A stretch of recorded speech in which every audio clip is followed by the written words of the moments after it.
Hey guys, this is your host Nitin Binhani, and a very warm welcome to my startup podcast channel Jazair Audio, where we share real stories with real learnings.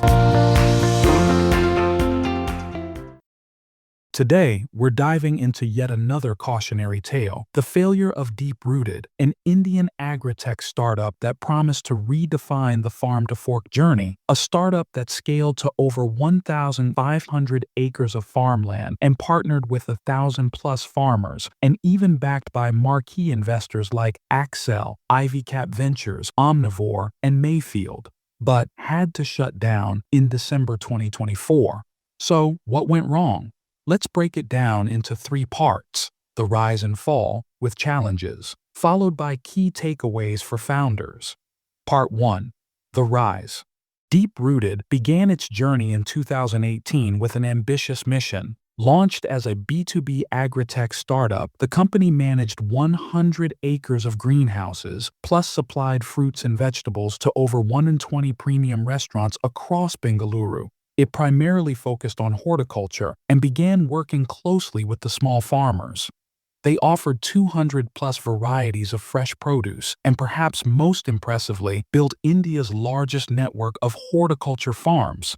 Before Deep-Rooted, the founders were supplying vegetables to restaurants, focusing on maximizing yields while ensuring sustainability and traceability. Everything was going right: operations, quality control, farmer empowerment, and the traction. In September 2022, they raised over $24.5 million, including a $12.5 million Series A led by top VCs Accel, Omnivore, IvyCap, and Mayfield. Accel notably held the largest stake. At the time, Deep-Rooted was hailed as India's next big farm-to-consumer F2C brand, bringing freshly harvested fruits and veggies directly to urban households. So what went wrong? Part 2. The strategic pivots. Like so many startups, Deep-Rooted's journey wasn't linear. Earlier, they thrived as a B2B supplier, but when COVID-19 hit, restaurants shut down, and that model took a massive hit. In response, Deep-Rooted pivoted to B2C, delivering directly to urban customers. It was logical at the time. The consumer demand for fresh, hygienic, and traceable food surged during the pandemic. Despite the buzz, Deep-Rooted struggled to establish a viable consumer-focused model. Logistics, customer acquisition costs, and consumer loyalty in perishables all became steep mountains to climb. So, in early 2024, they pivoted again, plugging into quick commerce platforms like Zepto and Blinkit. Unfortunately, that pivot didn't work out either. Part 3. The downfall. So, why did it fail? Let's uncover the three key challenges. A. Lack of a viable, scalable business model.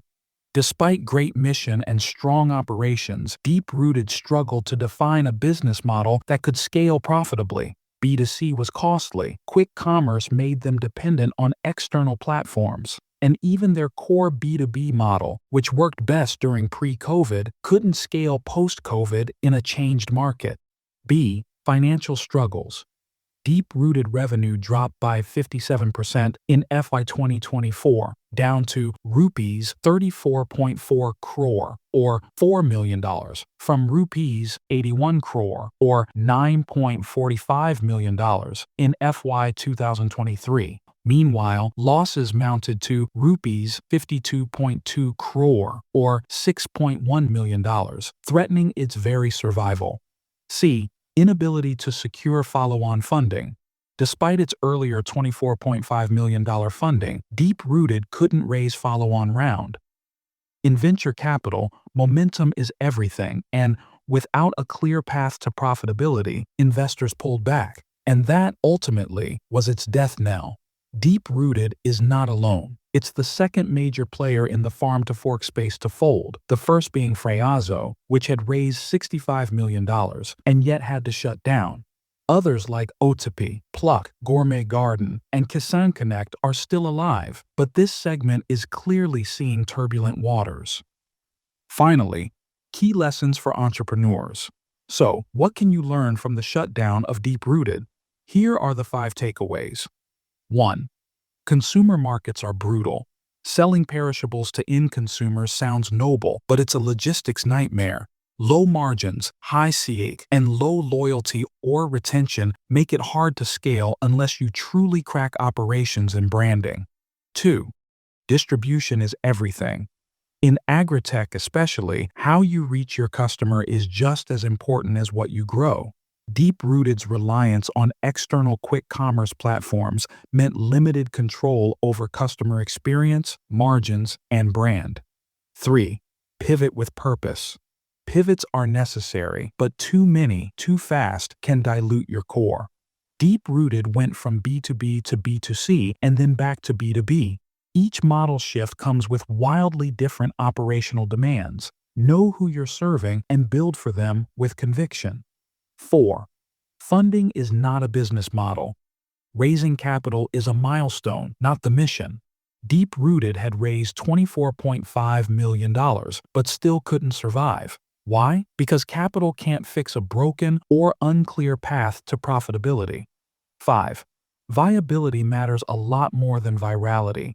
AgriTech is a long game, to be built for unit economics. In the long run, sustainability and profitability win over valuation and vanity metrics. Deep-Rooted showed great promise, a startup that had the vision, the backing, and traction, but in the end, shut down. It's a proof that great ideas still need great execution, correct business model, and sustainable unit economics. Do you think AgriTech space is a lot difficult to scale? Let us know by commenting on the podcast. Folks, that's it for today. Thanks for tuning in. Please like, comment, and subscribe to the channel. Join us next time as we continue exploring the dynamic world of startups and the valuable lessons from their journeys.